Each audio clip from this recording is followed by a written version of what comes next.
Hey guys, welcome to the channel.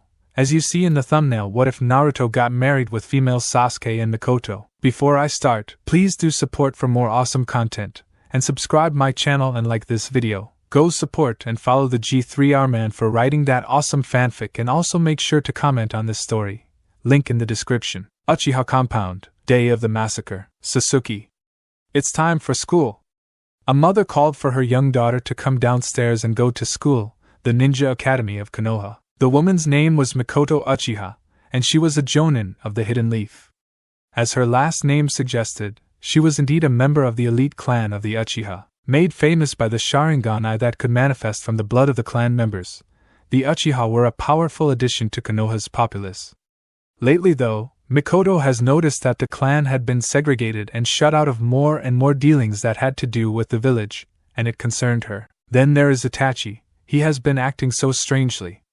I hope Fugaku's wrong in his assumptions, but there is no way to be sure. At that point, a small girl came running down the stairs with her school bag. Her long blue hair swayed behind her back with its long length. Her bangs went all the way down to her chin on either side of her cheeks, and her onyx eyes were full of life and happiness. Sasuke was still in a good mood over her father's actions recently.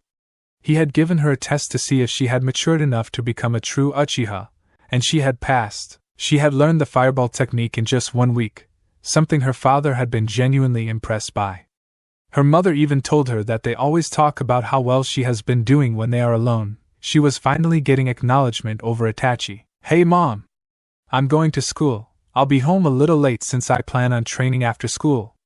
Mikoto just smiled at her daughter, giving a lunch bag to Sasuke as she ran out the door, waving goodbye. Mikoto lost her smile once her daughter was out of sight, a bad feeling settling in the pit of her stomach.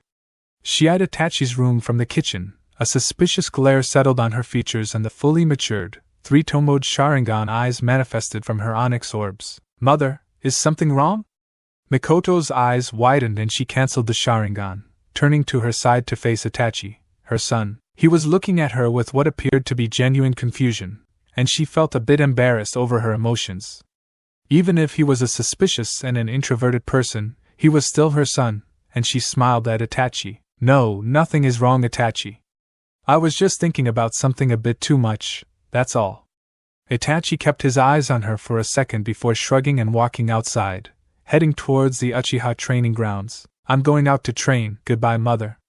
Mikoto eyed him as he left, her feeling of anxiety more intense than ever now that he was in the room. Alright Itachi, don't overwork yourself. And with that, the door was shut and Mikoto heaved out a sigh. The day was weighing down on her nerves. Fugaku, hurry home. Konoha, Ninja Academy. Sasuke entered the Ninja Academy, a big smile on her face today as she wore the Uchiha crest proudly on the back of her blue shirt. It was a simple blue shirt with the Uchiha high collar, but to her, it was a source of pride in her clan and her future as a ninja. Her pants were just white shorts, reaching down to her knees, and of course her blue sandals. All the outfits she wore her mother had picked up for her. I'm going to make mother and father proud, I swear. She entered Iruka-sensei's classroom just as he was beginning to teach. She gave a shy smile to him and walked to her desk, a few boys blushing a bit. Sasuke was a source of beauty and admiration for the girls, and a beauty and crush to all the boys of her class, and they envied not only her beauty but smarts as well. Alright class, today, I am going to welcome a new student. He has been transferred from a different class. His name is... Iruka looked down at his clipboard. Naruto Uzumaki. Sasuke was curious. She turned towards the door and saw a blond boy enter with a bright smile, not nervous or shy at all. He had 3 whisker marks on either cheek and wore a simple black shirt with an orange spiral on it. His black shorts reached his knees and his scuffed black sandals had dirt all over them from running to get to the academy. Hey everybody! The name's Naruto Uzumaki. Nice to meet you. Iruka pleasantly smiled and watched the other kids' reactions to his arrival. Most did not seem too interested, like Kiba Inuzuka or Shino Abirami. A few of the older kids were glaring at him, something that not even Iruka had expected. 2 girls struck Iruka as being interested, even in the slightest, by the blonde arrival. Hinata Hyuga blushed at his presence, and bumped her 2 pointer fingers together nervously. Iruka smiled at how easy it was for children to have a crush. He looked at Naruto to see if he noticed.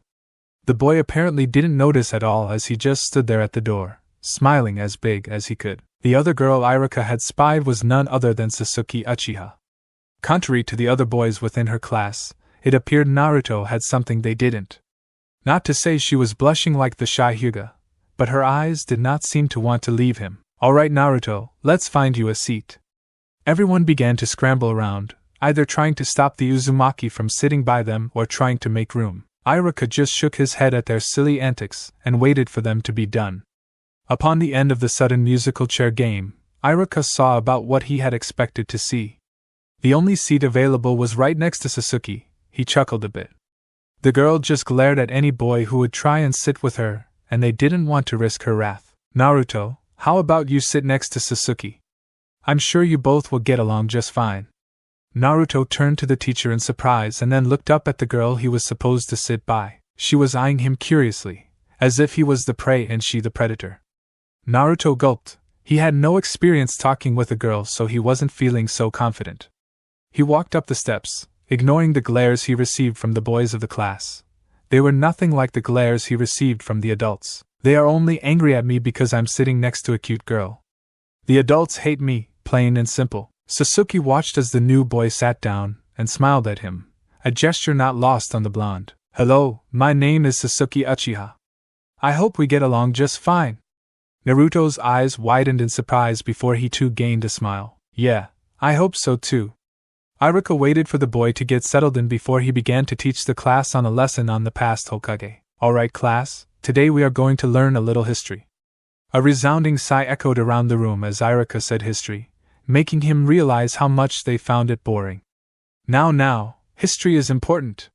Just think, if we didn't care about history, we wouldn't have any jutsu written down from the past, then where would the Leaf Village be? The class quieted down after that, allowing Iruka to begin. Sasuke, as a bright young student, took out a piece of paper and a pencil and began to write down the names of the Hokage as Iruka did on the board. She cleanly labeled each one and when they became Hokage through time periods and detailed their basic jutsu and specialties. Looking over to see what Naruto had written, she was surprised to find him with his head down and lightly snoring. It was soon apparent to the girl that Naruto wasn't exactly a hard worker. She zoned back into Iruka teaching and looked back at her paper to check her writing so far. The 4 Hokage, Shodai, Hashirama Senju, Reign, Foundation of Konoha to First Shinobi World War. Specialties, Mokutan, Tailed Beast Control, Charisma. After heavy negotiations between Madara Uchiha and Hashirama, he was able to create Konoha using his special abilities. It was the Shodai that installed the initial shinobi system and created the foundations that would later make up modern Konoha. It was also due to Hashirama that the tailed beasts were taken under control and peace was spread for a time due to his negotiations. Naidame, Tobarama Senju, Reign, First Shinobi War. Specialties, Suetun, Kenjutsu, Edo Tensei, Jikukenjutsu. Facts: during his short reign, Tobarama Senju created and solidified many important institutions within Konoha. Under his order the ANBU Black Ops were formed, the academy was refined and rebuilt, the Chunin exams were invented, and the Konoha military police force was created as a sign of trust to Uchiha. Sasuke had underlined the police force as it made her think of her father, the leader of the organization. It was a source of pride for young Uchiha to strive to become a member, but she had noticed that the adults did not have as much enthusiasm about it. It was strange, but there wasn't much for Sasuke to find that they could hate about the organization. Sandaime, Hiruzen Sarutobi, the professor, Reign, First Shinobi World War to end of Third Shinobi World War, took Hokage's seat back upon the death of Yondaime directly after Kyuubi attack. Specialties, knowledge of jutsu, summoning, leadership abilities. Facts: after being elected to Hokage by the Nidaime's last wish, Hiruzen took up the title and quickly quelled the First World War through negotiations. Maintaining what the previous Kage had done to make Konoha great, Hiruzen made smaller, subtle changes to the organization of the military. After training the 3 legendary Sannin, Sarutobi led Konoha through the Second World War and brought peace at a strong price. His reign was marred by war even with his pacifistic nature, and also it led to the betrayal of Orochimaru, his prized student. Upon the end of the Third Shinobi War, Hiruzen gave his title up to Minato Namikaze as his age grew. After the latter's unexpected death, Hiruzen again took up the title of Hokage and still holds it. Yondaime, Minato Namikaze, Konoha's yellow flash. Rain, 3rd Shinobi World War aftermath to Kyuubi's attack on Konoha. Specialties, Jakuken, Hiraishin, natural speed, ninjutsu creation, summoning. Facts. Upon the end of the 3rd Shinobi World War, due to his growing age and Minato's great show of strength and valor during the war, Hiruzen stepped down and gave him the title. Few changes were made during his short reign, however, peace was absolute. During Kyuubi's attack, he sacrificed himself to halt the beast and saved Konoha. Alright, did everyone get that down? Iruka checked on the class to find most of them still writing.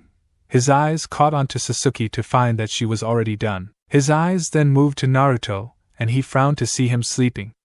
Sasuke caught Iruka's eye movements, and suddenly felt bad for Naruto, even if it was his fault. With a sharp kick to his leg, Naruto was awoken and just in time for Iruka to yell at him. Naruto! Since you already seem to know all of this information already because you don't need notes, please, tell the class about the seat of Hokage and what it means to the village. Naruto's blue eyes widened in surprise and he looked around to see all the kids staring at him. Grumbling something incoherent, Naruto stood up from his chair and began to speak loudly. The Uchiha girl was amazed he wasn't frightened at all by the teacher or the other students, he was fine. It was then Sasuke realized that what Naruto didn't have in smarts he had plenty in determination and confidence. It made her actually feel a little envious. What am I saying? My father respects only those with knowledge and power. I have to be like that if I want him to approve. But still. It is pretty cool that Naruto can do that so easily. The Hokage, he's the strongest ninja in the whole village. Everybody looks at him and respects him. They know what he's done and who he is. He protects us all and shows Konoha's strength to all the other villages. That's why. Naruto looked down at the floor a moment to steady himself. He tightened his fists up. I want to be the greatest Hokage. His outburst was met with silence for a few long moments. The class was surprised by his answer.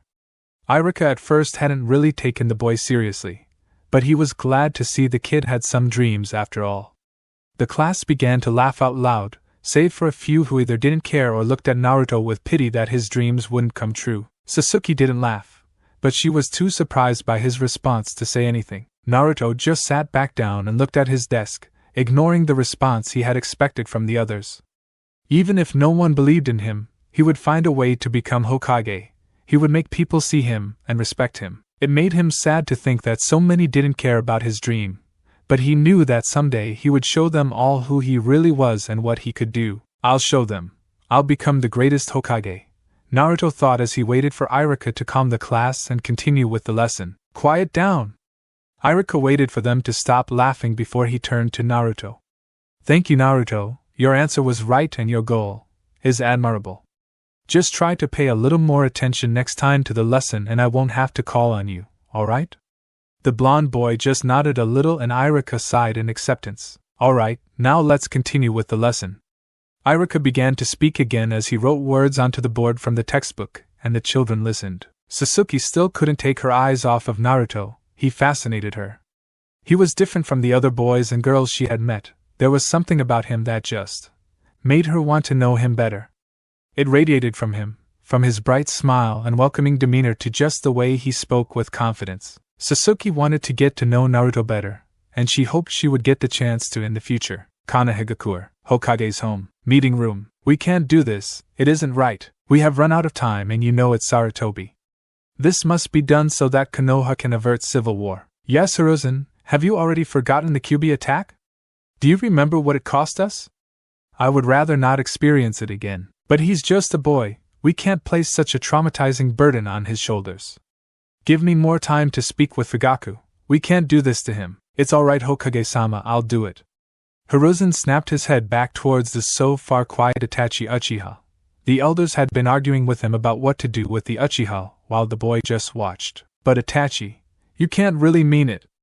Itachi looked at Hiruzen with his usual neutral view, but inside he could tell the boy was shaking at what the consequences were. No, I understand why this must be done.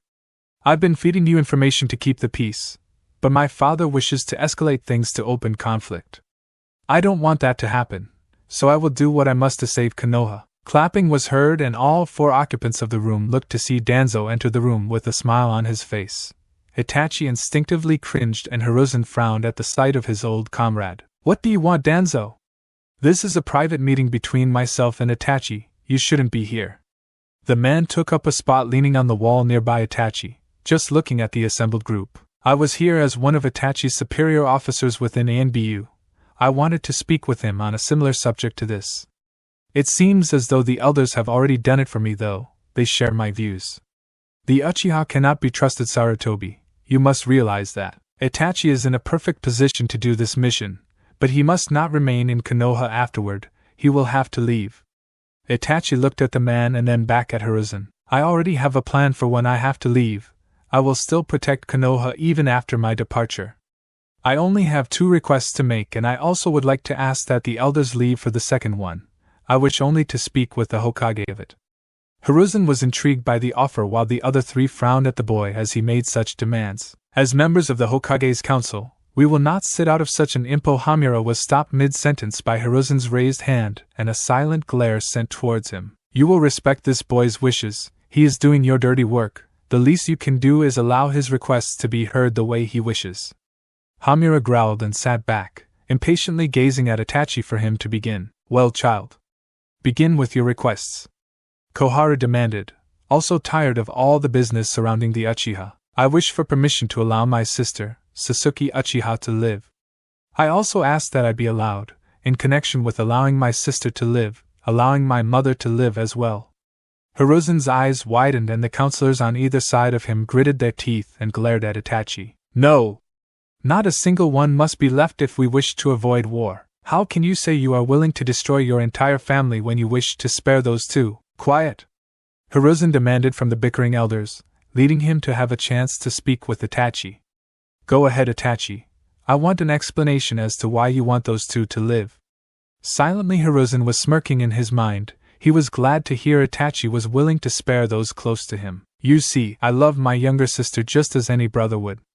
She is too young to die now when she has so much potential. And Itachi paused for a moment to steady himself. A previously unheard of emotion began to creep onto his neutral face. Her life means more to me than even this village. I don't care if she hates me for the rest of her life for what I'll do, but if she stays alive, it will be enough for me. Hiruzen was touched to hear how much the cold Uchiha really did care for his sister, while on the other hand the counselors were angered that he really would allow her to live. And?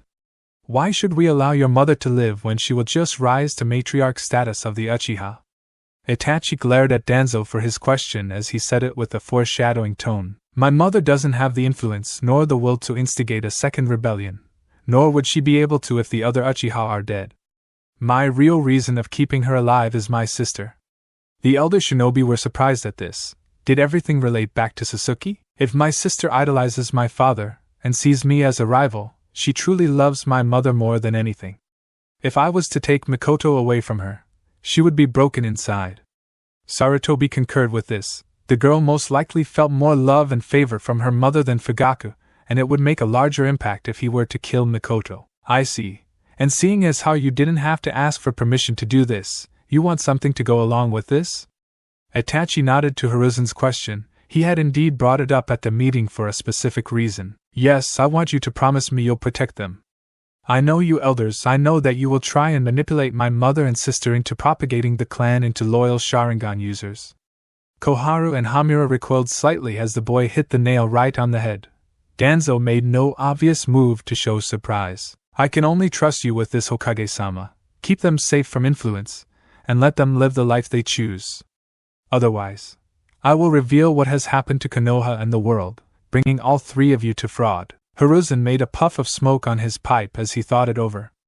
Really, there was no thinking involved, but to keep a strong facade to the elders, he had to seem as though he wasn't taking sides. In truth, he was happy that Itachi had chosen to spare a few of his family, no matter what the reasons for doing so were. He understood Itachi just as Itachi understood him. Both were pacifists at heart, and wanted no bloodshed to come to them. In a way, though, this boy is stronger than I am, willing to soak his hands in blood to keep the peace. Even if he must take the blame alone, even I have not been able to do that. I accept your terms. Mikoto and Sasuke will not be ordered into doing anything they don't wish to and will be under my protection. Now then, I think it is time you 3 leave us. Koharu and Hamura glared at the Hokage before getting up and shuffling away. Danzo cast a lingering gaze on the two before joining the elders and leaving. Itachi's enhanced hearing picked up Danzo's final words to him, and he smirked to himself. Damn stubborn youth. Hiruzen sighed as a weight fell off his shoulders and waited to hear Itachi's second request. Itachi had been thinking about this one since he had decided he would take on the responsibility of taking care of the clan. The only reason he had accepted it though was because Mikoto would survive. She would be a perfect choice. This isn't necessarily a request, Sarutobi. I wanted to alert you that I will be taking care of Naruto-kun's well-being from the time this meeting is over to the time I depart from the village. Hiruzen didn't make to show surprise. Itachi had grown quite attached to the boy after watching him as a silent guardian in ANBU. I see. And just what do you plan on doing with Naruto during that time? Itachi stood up from his seat and began to walk towards the door, sparing a single glance back at Hiruzen. You will come to find this decision was for everyone's best interest, Hokage. I am going to redeem my family, and give Naruto a place he can call home. Kanehigakure, Academy, Sunset. Alright class, that's it for today. Tomorrow we'll begin with our basic kunai and shuriken lessons. A resounding cheer revolved around the class as they finally got to use weapons. Naruto was smiling like an idiot and Sasuke was glad to know she had experience before any of the other kids. As the kids began to file out, Sasuke watched as Naruto seemed to wait for her to get up before he did as well. The two began to walk out of school together, and then finally Sasuke decided to break the silence. Why are you following me? Naruto was walking alongside her with his hands behind his head and a small smile gracing his features. Sasuke had her hands in her pockets, and was waiting for his answer. Well, you were nice to me today so I thought I'd walk you home. She was surprised by his simple reasoning and giggled a bit. Are you sure you want to hang around me? Not everyone exactly likes the Uchiha. Sasuke noticed Naruto's face dip down for a second and saw him frowning. Yeah well, not very many people like me either. She frowned at his response as she had honestly heard quite a lot about a troublesome blonde kid but until that day she hadn't met him before. Hey, you want to see something really cool? It has to do with kunai and target practice. Naruto looked up at her smiling face and blushed a little bit. She was trying to be nice and change the subject. Wow. I don't think I've ever talked to someone for this long before. She's really... Naruto couldn't think of a word to describe the blue-haired girl except pretty. Yeah, that sounds fun. Naruto smiled, trying to take his mind off of what he was thinking. Sasuke led him into some woods that were off the beaten trail within Konoha. He hadn't been around the neighborhood before so he could only guess they were close to Sasuke's home. He found a small stump or hill surrounded by wooden targets hanging on the nearby trees. The mound looked worn and dirty, indicating it had been used many times with the same action. Curious, Naruto watched as Sasuke stood up on the mound and closed her eyes for a moment to find balance. Suddenly, she jumped up into the air and with speed that made Naruto think they appeared out of thin air.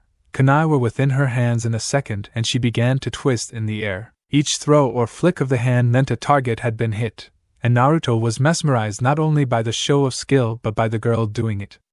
Just as she prepared to launch the last one, she had run out of air time and missed it by a few inches, falling onto her back. Damn! I almost had it! Naruto looked to see her on the ground, beating her fist into the dirt, and crying tears of sadness. Why is she crying? What is so bad about missing one target? Hey Sasuke, what's wrong? She looked up at him and glared, finding him to be more of a buffoon than she originally thought. Don't you get it? I'm an Uchiha, the village elite. If I can't even get something simple like that right, then my father... She broke into more tears and Naruto felt himself begin to move against his will to her side. Placing a hand on her cheek, he brushed away the dirt and grime mixed with tears from her pristine face. Sasuke was frozen. No one had ever touched her so gently, other than her mother. His smile meant that she couldn't bring herself to bat his hand away. Instead she leaned into it for comfort. Everybody makes mistakes, even in Uchiha. The most important part is that you are practicing. It's better than doing nothing at all. And besides... Sasuke could tell her face was reddening as he continued to speak comforting words, even if he himself didn't notice. I thought that you looked really cool. I could never do any of that stuff. Naruto Sasuke couldn't say anything else. Nothing came to mind except two words. Thank you? With speed that once again surprised Naruto, The red girl suddenly got up and sped off for what he figured was the direction of her home. Naruto frowned and scratched the back of his head, wondering if he did something wrong. With a final shrug, he decided he would find out tomorrow at school and began to make his way to his own apartment. Kanehigakure, Uchiha compound. Sasuke soon reached the gates of her home, the Uchiha compound. Taking a few steadying breaths at the gate, she thought over why she ran away so suddenly. Whether it was her stubborn pride or the feeling of awkwardness between the boy and her, she couldn't stay there any longer. The thought of facing him at school was dreadful, but at the same time the feeling of wanting to learn more about him still existed within her. I'll worry about it later, right now I just want to get home. Opening the gate, she was surprised to find the streets were barren. Not a single person was out, a strange phenomenon considering what time of day it was. Not even any of the children were in the streets. Their laughter was always welcoming when Sasuke would come home. Considering the circumstances and how drastic they changed, the quiet frightened Sasuke. Closing the gate behind her, she began to run towards her own home. Maybe a meeting was being held? Or maybe there was still some event keeping the adults in Konoha and the children were at home. As Sasuke made to turn on a new street that would lead her home, she made another, more revealing discovery. Broken doors, shattered glass, and red blood stained the ground of this new street. No bodies were revealed, but Sasuke knew that something was horribly wrong. With a sense of urgency in her heart, she sped down the street to her home, hoping that nothing had happened to her mother and father. No. This can't be happening. This isn't happening. Kanehigakure, Uchiha compound, Fugaku's residence. Fugaku and Mikoto were sitting in the family room, quietly enjoying some tea. He had come home early from work at the police station as he had planned to have another family meeting about what to do with Konoha. Mikoto hid her disapproving frown from him by sipping on tea. It wasn't her place to tell him no to an idea, especially not one he took so seriously. Mikoto. Hearing her name, she looked into her husband's eyes to see an inquisitive gaze land on her. Are you ready to follow the clan in our rebellion? You have often been quiet at the clan meetings and sometimes I wonder if you disagree with the idea of taking back what should be ours. I see what must be done. You won't have a problem with me, Fugaku. The man looked at her for a moment longer before turning his attention back to his tea. He missed her frown after saying those words though. Suddenly, urgent knocking ran through the household as Fugaku opened his eyes in surprise and set his tea down. It was coming from the front door, and it sounded like trouble. He stood up and saw Mikoto getting ready to follow. He held a hand up for her to wait, while he checked it out. Running through the house and to the door, he saw a shadow through it, and the person was pounding on the thin wooden opening. Fugaku-sama, open the door. Sensing the urgency, Fugaku opened the door to find Teka Uchiha profusely bleeding from a cut across his chest. What the hell's going on? The man looked up at Fugaku. Blood began to pour from his mouth and the patriarch then noticed a blade protruding from Teka's stomach. I'm sorry, Fugaku-sama. The man fell to his knees and hit the ground hard, revealing the assassin behind him. Itachi? Fugaku was taken by surprise to see his son standing there with bloodied armor and the blade stained with Uchiha blood. Instead of remaining shocked, his blood began to boil as he realized too late that his son really was the traitor. You bastard Itachi! You've betrayed the clan for the Senju's worthless ideals. Activating his Sharingan, Fugaku flung himself at Itachi and grappled his son's sword wrist. I'll be at a disadvantage as long as he has a weapon. Itachi said nothing as he squinted his eyes and grunted in exertion trying to hold his father's attack back. Headbutting his son away, Fugaku prepared himself for a fight. Itachi knew he had little time until his sister arrived and decided to make use of his newest abilities. With a speed Fugaku never knew Itachi had, a genjutsu was placed on the older man as Itachi ran forward. Dispelling it, Fugaku couldn't react in time to stop the blade from piercing his chest, allowing him to watch his blood stain the walls and Itachi's sword. Damn, you! Itachi pulled the sword out, and it allowed Fugaku to hobble back into the house. He headed straight to the family room to find Mikoto fretting over the noises at the door. After seeing her husband bleeding from the chest, her eyes widened in horror and she rushed to help him. A hand came to her face and the slap echoed around the room. It was Fugaku's final warning. What are you doing? Get out of here. His voice faded into a whisper until he collapsed from blood loss, leaving Mikoto without anyone to tell her what was going on. Fugaku! She got on her knees and tried to help him, anything to help him, but she knew no medical jutsu and there was little else she could do except clean the gaping wound. Mother. The one word that turned Mikoto's spine into ice and made her hair curl was said from behind her, the voice of Itachi. Turning around, she found her son, just as she had expected, covered in blood of his family. Knowing what was about to happen, Mikoto got up and prepared her own Sharingan, ready to fight if she had to. Itachi, how could you? How could you do this? Itachi said nothing to his mother at first, slowly sheathing his sword and causing the woman to lower her guard a bit. That was just a fraction of a second Itachi needed as he rushed forward and punched her gut, enough to make her double over. As the lights within her mind dimmed, she could only ask herself why she was being spared a conscious death.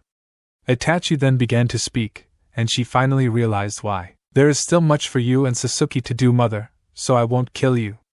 Keep her safe, and be sure to welcome the new arrival. She didn't know what he meant by that, but there was little time to contemplate. Unconsciousness reached her quickly and Itachi allowed her to lay down near Fugaku. Right on time, he heard a door swing open to find Sasuke, breathing heavily and choking on tears, staring at the bodies of her parents, with Itachi standing over them. Itachi, why? What's going on, Itachi? What have you done? You'll have to grow stronger, Sasuke, if you want to kill me. Let your hate take over. Let it consume you.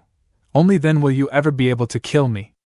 Without further warning, Sasuke was put to sleep with Itachi's Sharingan. Walking over to her, he picked her up and took her to her room.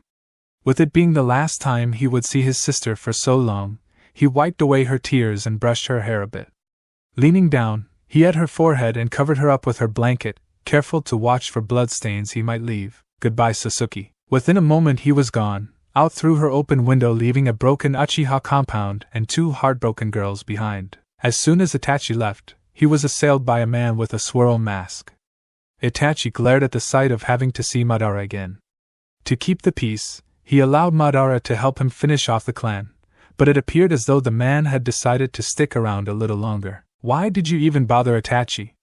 He asked from the wall where he stood looking down at Itachi, who was on the barren, empty street. What do you mean?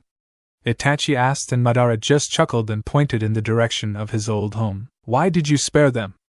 They are just weaklings that should have been killed off like the rest of the clan.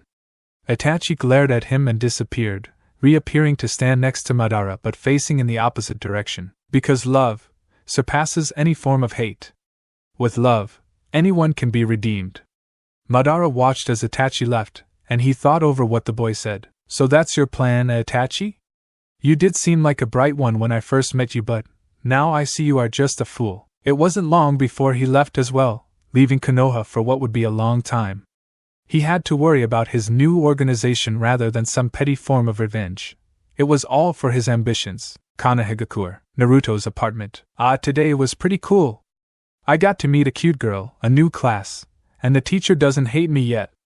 Naruto was sitting on his bed, staring at his ceiling as he thought out loud the progress of his day. He had gotten back a few hours ago, and had already eaten his dinner, some instant ramen with a glass of milk. With little else to do, he had sat on his bed for the rest of the evening, looking out his window and at the stars.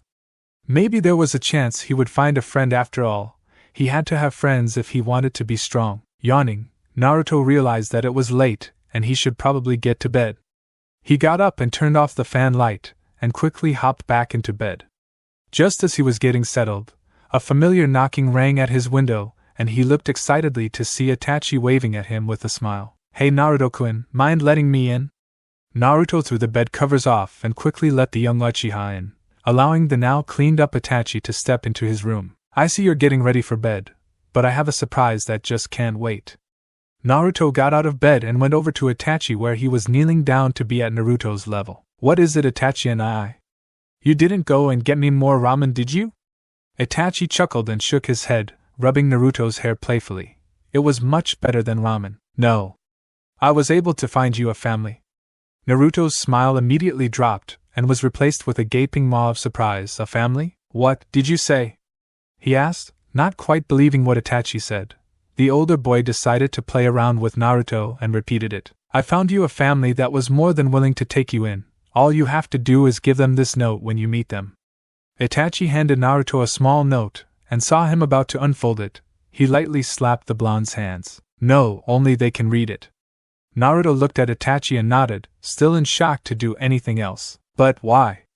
Naruto asked the Uchiha, only to receive a knowing smile. Come on, Naruto, have you already forgotten? You always used to tell me how the only thing you wanted was a family. You said it would make you feel better and make you stronger. Did you think I wouldn't help you? Naruto's eyes began to tear up as he realized that Itachi had meant what he said, that he really did help him. Itachi. Itachi grunted in surprise when the small boy slammed into him and began to cry happy tears, forcing the older boy to smile again and hug him back. There, Naruto, you'll be fine. You'll be living with my mother and sister, I'm sure they'll be happy. Naruto was taken by surprise to find out that he would be living with other Uchiha and looked at Itachi worriedly. But what if they don't like me? It was then that Itachi was reminded just how much the Uchiha clan had avoided Naruto, and he was sure the boy was scared his mother would be like the other adults. Don't worry about it, my mother is a very nice woman. My sister is your age too, you must have met her somewhere. Sasuke? Naruto immediately recognized the name and began to smile. He would get to live with Sasuke. Yeah, I know Sasuke. I just got moved to her class today. We got along really well. Itachi was glad to see Naruto's happiness and turned around, indicating the boy should hop onto his back. Naruto quickly obliged and Itachi leaped out the window towards the Uchiha compound. As soon as Naruto couldn't see his face, Itachi frowned and began to think on why he was taking Naruto to his compound. Yes, the boy had asked for a home and a family and Itachi was glad to grant it, but it seemed as though another reason had come to mind. My family can never forgive me for what I've done, but maybe by giving Mikoto a real son and Sasuke a real brother, maybe I can give them something they never had to begin with. It wasn't long before they arrived at the now quiet compound. The only sound was the occasional cricket chirp. Slowing his movements down to a brisk jog, Itachi soon arrived at the building and, avoiding the front entrance, took Naruto to his room through a window. Naruto was amazed at how nice the traditional home looked, and found it to be quite a change from his apartment. It was much more spacious and refined, and Naruto had to say he preferred it. Alright Naruto, now when you wake up, I want you to give that note to Mikoto, my mother. That should work everything out, and then you can be part of the family. Naruto looked at Itachi confusedly as the man stood up as if he was preparing to leave. What do you mean sleep? I'm too excited to sleep. And where are you going, Itachi and I? Isn't this your room? Itachi turned around and looked into Naruto's eyes with his Sharingan. The blue-eyed boy's eyes dilated as they watched the spinning tomos entrance him into a sleepy illusion. I have to go, Naruto. Just remember to give that note to my mother when you wake up. Good luck. Naruto hit the bed where he had been standing on, and Itachi decided to leave him sleep. With little else to do, the Uchiha left the house in search of Madara. To protect his family and Konoha, he would have to make the ultimate betrayal. Hopefully, Naruto could be the Uchiha prodigy that everyone wished had existed. A perfect cross between Senju and Uchiha. An Uchiha who could love. Mikoto's house. Mikoto stirred. Knocked into unconsciousness by her son and left for dead, the Uchiha matriarch was just now awakening the next morning. As soon as her eyes cracked open, she leaped up in a defensive manner. She remembered the last thing before she blacked out, Itachi telling her something about a new arrival. Her hand instinctively went to her stomach as she felt a sharp pain when she stood up. Damn! Itachi hit me very hard. Fugaku was nowhere to be seen though, and all the blood had been removed. She began to trudge through the house at a slow pace, looking for any sign that yesterday wasn't a dream. The broken door had been mended as good as new and nothing remained of the body that fell there. Mikoto kept walking further out into the main compound to be met with more surprise. All the bodies were gone there as well. Nothing was left but everything had been replaced. The compound was like a ghost town now. Surely the Hokage sent in a clean-up crew after Itachi had left, but she had never presumed they could be so thorough. I will have to be careful when I go to see him.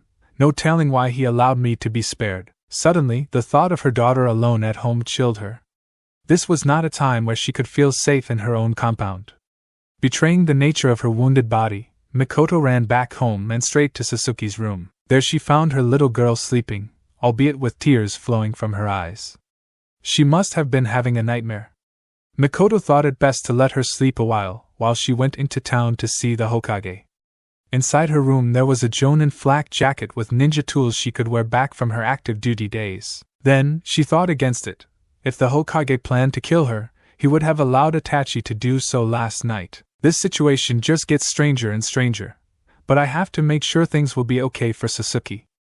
I need to know what happened to Fugaku. With an objective set in her mind, Mikoto grabbed her lace sandals, the ones with the heels, and headed out with the same clothing on as yesterday. They may have tried to clean their sins from the compound's walls, but Mikoto still wore Fugaku's blood on her apron. It would show the Hokage that he couldn't hide from what he had made her son do. Little did she know, there was another still in her home, and he was just about ready to wake up. Hokage Mansion, office. The Hokage was not having a very good day. Combine the fact that the Uchiha had just been massacred down to the last man, and the council was eagerly biting at him for a chance to manipulate the bodies of the dead. Today was not getting any better. Worse yet, he felt that a certain Uchiha was on her way to meet him now, and it wouldn't be prudent to wallow when he had no right to. I hope that Mikoto-san will at least listen to me. I'd rather not have a fight in my office. Sure enough, a muffled noise could be heard on the other side of his door. It almost sounded as if someone was arguing and things were just starting to get heated. Ma'am, you can't enter. The Hokage does not have an appointment scheduled for you. Well, he can make one. Hiruzen flinched as the door swung open with Mikoto storming in with a frightened secretary trembling outside. It didn't take but another second for a squad of ANBU, the elite of the village, to arrive on the scene.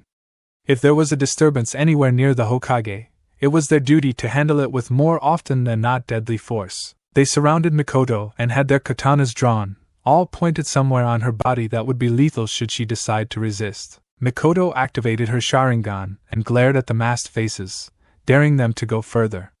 She may be at a disadvantage, but she was an Uchiha, damn it. Their stubborn pride came at a zenith when they were in trouble, and she would not allow herself to be pushed around by the same people who ordered the death of her people. Stand down! The ANBU glanced at the Hokage and realized his order was for them, quickly sheathing their weapons and standing back from the angry woman. Leave us, this is a meeting that is not to be disturbed. Understood? His serious tone, as rare as it was, made them know he meant business. Yes, sir. The ANBU captain led his squad out, leaving a lingering stare at the Uchiha before walking out with the door closing behind him. Hiruzen slumped back into his chair, not happy with the way the meeting began. Mikoto still stood there, albeit with her Sharingan deactivated. I know you're angry, Mikoto, but please sit down and listen to what I have to say. Afterward we can do whatever you want to do. Is that okay? He talked as politely as he could, careful to not anger her further. Mikoto calmed down considerably. She wasn't one to stay angry for long. If anything, the business with her clan made her distraught, but she knew that she was now the only thing left her daughter had. She couldn't risk dying because she let her emotions run through her. In fact, the chance that the clan would be attacked before their plans could come to fruition was a fear that she had for a long time. She just hoped it never would happen. Hiruzen watched as she took a few deep breaths and sat down in a chair across from his desk. Now then, I think it's obvious that I should apologize to you. The actions that have come upon your clan are in no small means my own fault, and I apologize fully for such. However, I will deign to tell you that Itachi himself volunteered for the job even when I told him we could continue with diplomatic options. I will admit the counselors forced him into a corner though, and did not give him much choice. Mikoto couldn't say she was surprised by the outcome, still it was a lot to take in. Hiruzen continued, hoping to finish before Mikoto found a point to get angry at. With their current situation, those points were coming more and more often. We've already gotten a clean-up crew to your compound and brought the bodies into the village morgue, as I'm sure you've noticed. I apologize for breaching your clan's privacy within your compound, but this isn't a job I would leave for you and your daughter to do or see. Something like that could leave scars. Itachi made us promise not to order you into doing anything you or your daughter don't want to do, but you know that Danzo will find a way around that. I'm sure he plans to use the CRA on you, you know that, don't you? Mikoto flinched. She had heard of the law but never thought she would have to endure it, and since Sasuke was a girl, she too would be forced into its binding contract. Its main intention was to make sure the near-extinct clan would have enough offspring to eventually have it return to its splendor glory, in the case of severe losses or disease amongst members. In the end, it was a powerful political tool that could have the surviving females paired up with just about any man from any clan and forced to have their children. It wasn't a bad proposition for surviving males, for they could take multiple wives without it being frowned upon, literally getting their own harem legally. But there were no males of the Uchiha left, just mother and daughter, leaving them with few options. Will we really be forced into it, Hokage-sama? Hiruzen could sense the despair in her voice and sought to rectify her fears. There is no doubt in my mind they will force you into it. The Uchiha are a powerful clan with their Kekkei Genkai, and you know it, Mikoto-san. They see the recently deceased as troublemakers and now want a loyal populace of Uchiha as a future generation. But there are options to what you can do to buy yourself time. For example, if you pick a younger boy as your husband, then they won't force you to have a child until he is older. Mikoto recoiled at the thought, a younger boy. She herself was 27, relatively old in the life of a shinobi but still very young when compared to the general populace. Surely those they would attempt to pair her up with would be just as old if not older. They would want her to have multiple husbands too. This is a lot to think about, Hokage. Hiruzen nodded in sympathy. Even if she was an adult, Mikoto had enough problems on her hands than to deal with the CRA. Yes, let's move on to something else. We can take care of that when the time comes. Mikoto nodded in assent, but then a thought crossed her mind. What will I tell Sasuke about her brother? Hiruzen let loose a puff of smoke from his pipe, in thought. He told us to not tell her anything. It appeared as though he already had a plan for her. I suggest you keep your idea of Itachi separate from that you tell your daughter. We both know why he did it, to keep the peace. I doubt he told your daughter that, so observe what she thinks before you tell her anything. Mikoto didn't like it, but if Itachi really did have their best interests in his heart, then she wouldn't tell her daughter the truth. I would like to see my husband, Hokage-sama. Hiruzen knew that was coming and nodded. It was the least they could do was pay their respects. Yes, I think that would be a good point to stop at. Please follow me, Mikoto-san, and please do not be alarmed at what you find at the morgue. Hiruzen got up and began to shuffle his way toward the door with Mikoto close behind. Opening it, they found the ANBU squad was waiting outside. They quickly straightened up ramrod straight when the door opened to reveal the Hokage and Mikoto. They had remained behind to keep the Hokage's wishes and steered away any who attempted to enter. Hawk, if you would. The captain nodded and his team quickly fell into step behind them as an escort. It was mostly for precaution on the Hokage's part, but there was no telling what the village's reaction would be to a lone Uchiha walking down the street. With the ANBU following them, it would send a strong message the Uchiha were still protected members of the village. It was a short walk to the village morgue, certainly a dark place considering the rest of the bright and shining village. Inside were a few medical ninjas moving in short jogs, obviously busy with the large amount of new arrivals. Mikoto felt her blood boil and her insides twist as she entered, but kept strong. She had to come to terms with their deaths. Hiruzen pushed a wide set of doors open and they entered a large, cavernous room the size of a very large gymnasium. There were dozens of fold-up tables spread across the room, each of them with a coffin laying on them. The Uchiha fan decorated each at the very foot of each coffin along with the occupant's name and age. Mikoto brought a hand to her mouth as she looked around her. So many dead. Itachi had not even spared the children, their small coffins a dead giveaway.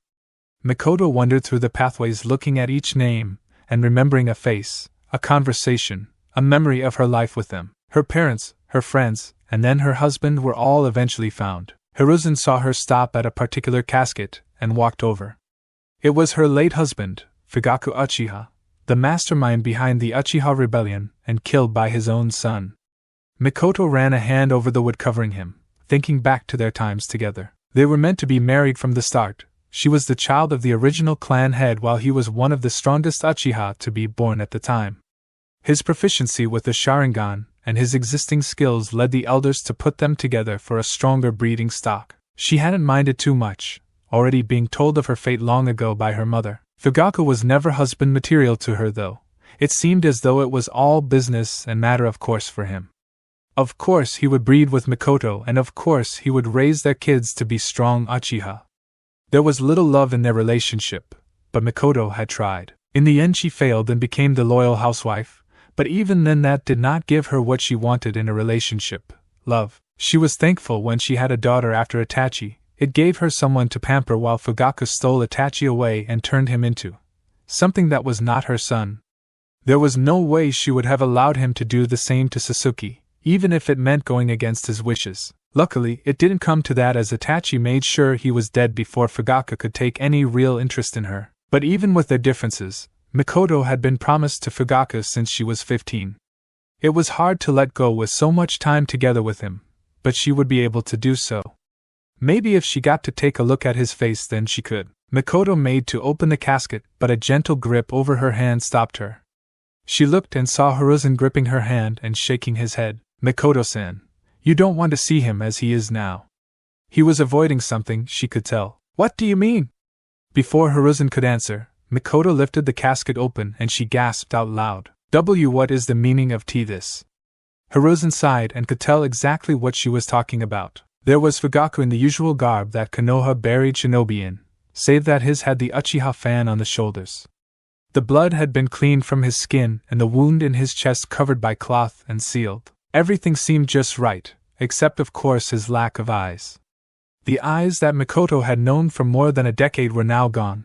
Left in their wake was bottomless dark voids. Someone had harvested his eyes and she could only guess many others had lost theirs as well. I'm sorry Mikoto-san, but it is an ordinance passed long ago in accordance to dojutsu user deaths. To eliminate the possibility of an enemy taking the eyes through grave robbing or harvesting directly on the battlefield, our doctors or medics respectively are ordered to remove the eyes themselves and store them. Generally nothing is done with them, and they are given back to the clan after the body is buried. However, the council is pushing for using them in future transplant experiments. Mikoto shut the coffin and glared at Sarutobi, making back away a bit. That. Mikoto gritted her teeth, uncharacteristically angry. Is clan property. They have no right to use them. I want them all returned to me and I will do with them as I see fit. Do you understand, Hokage?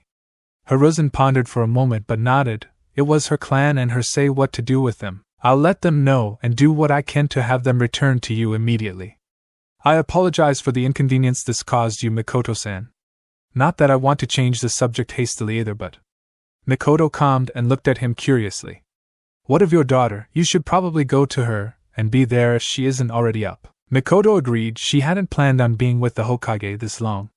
She had to return home and be there when Sasuke woke up so she could explain everything. Yes, you are right, Hokage-sama. If you will excuse me, we can continue the discussion another time. The Hokage nodded and let her pass by without any further interruptions. He heard the doors swing open and close again, leaving him alone in the room filled with dead. It was an odd moment for him to fall into thought, but he felt himself doing this more and more in his old age. She didn't mention anything about Naruto. I wonder, could she have not seen him yet? Or did I interpret what Itachi said incorrectly? Uchiha clan compound, Mikoto's house. Mikoto made her way through the quiet streets and felt an odd foreboding sense in her stomach. She prayed Sasuke was still asleep. That would give her time to prepare for her explanation of the situation. With such a quiet and tense atmosphere, Mikoto realized just how big the compound was. Not that its size mattered much at this point, but she had been walking through the residential area for at least 5 minutes just to reach her home that served as the inner compound with its own set of walls. It was there that our blonde Jinchuriki had just woken up and stumbled upon the front door. This house is so big. I can't believe Itachi and I got to live here. I haven't seen anyone else though, maybe they are outside. Naruto opened the sliding door slowly so as not to arouse any attention to himself. It was then he saw a very beautiful woman closing another set of large wooden doors that served as a gate along the wall. She turned around and saw him peeking out from her door, instantly making her go on the alert. Who is in my home? Who is there? Come out here right now. Mikoto's stress was getting to her now, and she felt herself about to snap. Still though, no one should be here that wasn't Uchiha. Sorry. She heard someone say in a childish voice, quiet and soft. The door swung open and Mikoto's eyes widened. What was he doing here? Why you? What are you doing in my house? Naruto could tell Mikoto was surprised and he couldn't blame her. Still he was afraid of what she was going to say. I was brought here last night by someone. Naruto almost forgot that Itachi said not to tell her anything, just give her the letter. Who would that be? Mikoto was getting suspicious. Who would bring the Jinchuriki boy to her house? Was this supposed to be some cruel joke? With trembling hands, Naruto took out the note and gave it to her. Mikoto opened it and read the few lines of words. Slowly her eyes widened and the note almost fell out of her hands. Naruto saw her look up from the note and eye him, obviously having some internal struggle on what to do with him. Is it too soon? Should I? I mean, what Itachi says is true, but can I just bring him in like that? What would the village think? What would Sasuke think? Sorry I bothered you. Naruto's voice echoed through her ears as she watched him run past her and leave the compound. Not a word could come to her mind. She felt shamed after a few moments. Never did she think she would ever hesitate to help a child in need. It was just that after her clan's demise and her thoughts racing a mile a minute about her daughter, she had lost sight of what was going on around her. I should probably go after him. Ka-san, is that you? Mikoto whirled around and saw Sasuke by the door, rubbing her red eyes and shading them from the sun. Oh, Sasuke-chan! Mikoto ran over to her daughter and embraced her tightly, holding her little body close to her frame. Sasuke was overjoyed her mother was actually alive, betraying her memories of last night. The night her brother killed their clan and called her a weakling. She didn't know why Itachi would do that, but it made her angry that even then he still had the nerve to call her weak. Seeing her mom alive, though, it made her feel a little better. I thought you were gone too, Ka-san. Sasuke felt herself get smothered even further by her mother's bosom but ignored it, enjoying her warmth. I'm not going anywhere, I promise, Sasuke. The two Uchiha held each other for a moment longer before Sasuke weaseled out of her hold, curiously looking around. I woke up because I heard you talking to someone. Who were you talking to, mother? Mikoto looked down in shame at that, seeing no harm in telling her daughter regardless. It was that boy, Naruto Uzumaki. Sasuke's eyes widened in happiness, and she looked around, frantically calling out his name. Mikoto watched her daughter, surprised at her behavior. She wasn't expecting her daughter to know him at all since last time she checked they weren't even in the same class. Where is Naruto, mother? Is he here? Mikoto shook her head sadly and looked back at Itachi's note. Mother, I'm sure you know who this boy is. I implore you to care for him when no one else will, as I must leave the village after tonight. The Uchiha downfall was arrogance. Show Konoha you can rise above that and care for a needing child, please, mother. Itachi Uchiha. He's gone, sweetie. He ran off. Sasuke was confused. Why would he just run off like that? But why did he run off? He shouldn't just go out alone. Someone might hurt him. Mikoto hadn't thought of that. The Uchiha compound was pretty far off from the rest of the village. It would take him a while to get to wherever his apartment is, maybe too long. Some villager might try something. It would be because Mikoto hesitated to take him in. The thought chilled her, maternal instincts kicking in. Mikoto grabbed Sasuke's hand and led her inside. Taking her daughter along would just slow her down, and the sun was already starting to set, bathing the compound in an orange sheen. It would be difficult to find him if she couldn't be free to move around the village. Stay here, Sasuke-chan. I'll be right back with Naruto. Mikoto quickly stripped her apron off, leaving her with a blouse and her long dress. Hurry back, Ka-san. We can't leave Naruto alone. Mikoto ran past the gate and through the compound, reflecting on the little boy. Could Naruto really be yours, Kushina-chan? If he is, I'm sorry I didn't do something sooner. She had never given him much thought. The Jinchuriki was put out of her mind by Fugaku with his plans and her housework and children. But if he really was the son of her best friend, then that meant he truly had no family to care for him. That thought gripped her heart with such sadness that threatened to break it. How could she be so cruel to him? Not just for Itachi or Kushina's sake. Mikoto would care for Naruto because she couldn't stand to think of another alternative. Hang on, Naruto-kun, don't let me be too late. Mikoto searched throughout the village, jumping from rooftop to rooftop searching for the bright blonde head.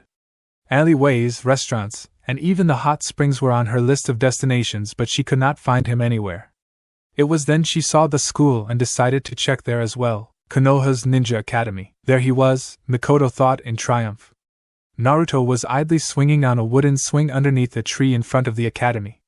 The look on his face, while difficult to see with the sun shining in her eyes, was that of pure sadness. It made Mikoto want to hug him tight and tell him it would be okay.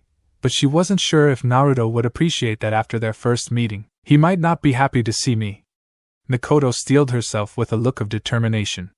But I won't give up so easily. Naruto? He looked up and saw her, the Uchiha mother.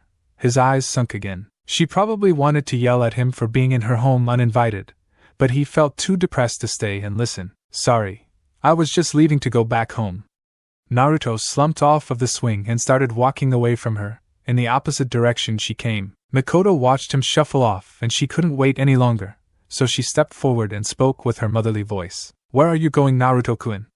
The Uchiha compound is on the other side of town. Naruto stopped mid-step. Did he hear her right? What did you say?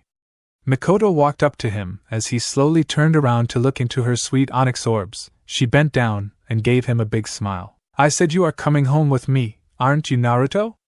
She opened her arms wide and he leaped into them with tears streaming down his face, strained sobs erupting from his mouth. Mikoto didn't mind his tears staining her shirt, nor did she mind him snuggle further into her s.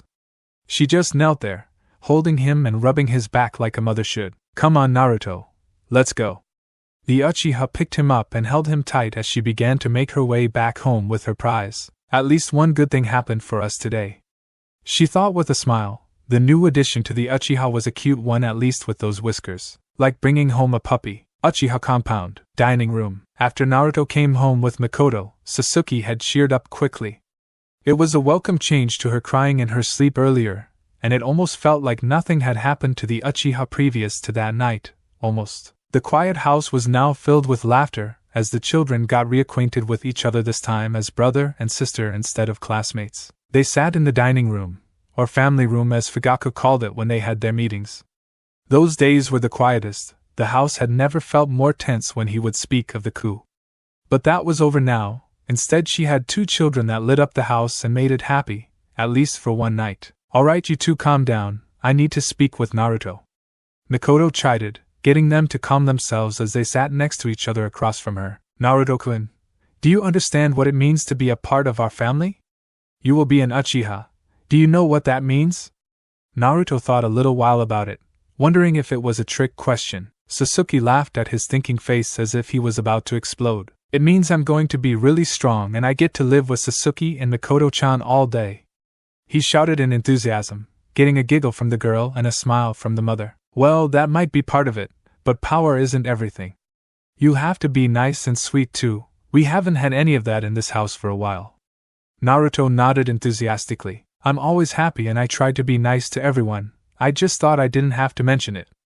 Mikoto laughed a bit. He was so young and innocent. I hope he keeps that innocence, even when he becomes Uchiha. So does this mean Naruto-san will be my brother? Sasuke asked innocently to her mother, making the woman point at Naruto with a smile. It's up to him. Without hesitating, Naruto shouted his answer. Yes. Hey guys, short author note because I don't know what else to say except sum up important events. Poll on profile, check it out after you drop a review. Also keep in mind the whole Kakashi/Sensei, and if you want someone else as their teacher, give an idea about what mission I could substitute for Wave. I'm kind of getting tired of the same old thing too, you know? On with the final bit. Mikoto was next to Naruto's bed, telling him a story passed down through the Uchiha. As they were a warrior clan, it was a bit violent even if it was considered for little kids. Naruto didn't seem to mind though, as he enjoyed it through to the finish, just as Sasuke had as well. Only Itachi saw less interest with it, especially as he aged. Miko-chan. Naruto squeaked out cutely, not used to calling her mother yet. She thought his nickname for he was cute though, and knew he would call her his mom in time. Yes, Naruto? He fidgeted like he was nervous about something and Mikoto became worried. You talked about the char, sure. Mikoto smiled as he referenced from the story, the clan's dojutsu. The Sharingan? Naruto nodded, not sure how else to say it. Do all Uchiha have it? Mikoto shook her head and Naruto deflated a bit. No, Naruto. Some Uchiha do not go through ninja training and therefore most do not ever run into the chance to awaken it. Others have diluted genes and have lost the ability to spread the Sharingan, or use it. Even then, most Uchiha who enter ninja service at one time or another get the chance to activate it, then they can train it to become more powerful. Naruto thought about it for a moment before asking another, more personal question. Do you have them? Mikoto hesitated but nodded nonetheless. She didn't activate it much though since she became a housewife. Can I see them? That was where Mikoto started to think against continuing the conversation. He was obviously tired and she wasn't sure he knew what he was saying. Naruto-kun, many think of our eyes as scary. I don't want to give you nightmares. Naruto shook his head. He was determined to see it. Miko-chan isn't scary. I want to see them. She sighed. He obviously wasn't going to stop until she showed him. Okay. But just for a little while, okay. Naruto nodded and Mikoto closed her eyes for dramatic effect, activating her Sharingan. Opening them, Naruto's eyes stopped wandering as the only thing in the room that wasn't dark lit up. Her eyes were blood red now with 3 tomos in the middle surrounding a circle where her iris was. Wow. Naruto said quietly, reaching a little hand up to touch. Mikoto guided it to her cheek and let him lean up to get a closer look, finding it cute how he was amused by her eyes. Miko-chan, you have pretty red eyes. She blushed, betraying herself. You aren't scared, are you, Naruto? She said as more of a statement to confirm it. He shook his head. No. Ka-san's eyes are pretty as red and black. Mikoto gasped. He called her mother. Maybe it was because he was starting to doze off though. She watched him slouch back into bed. Since I'm an Uchiha now, does that mean I get red eyes too? So young and foolish, she thought. He based things off names, not blood and DNA. She took a sympathetic smile as she deactivated the Sharingan and leaned over him to his forehead. Good night. No, Naruto. You have to be born an Uchiha to get our eyes. I'm sorry. Naruto frowned but soon yawned as she ate him and brought the blankets up to his face. Maybe.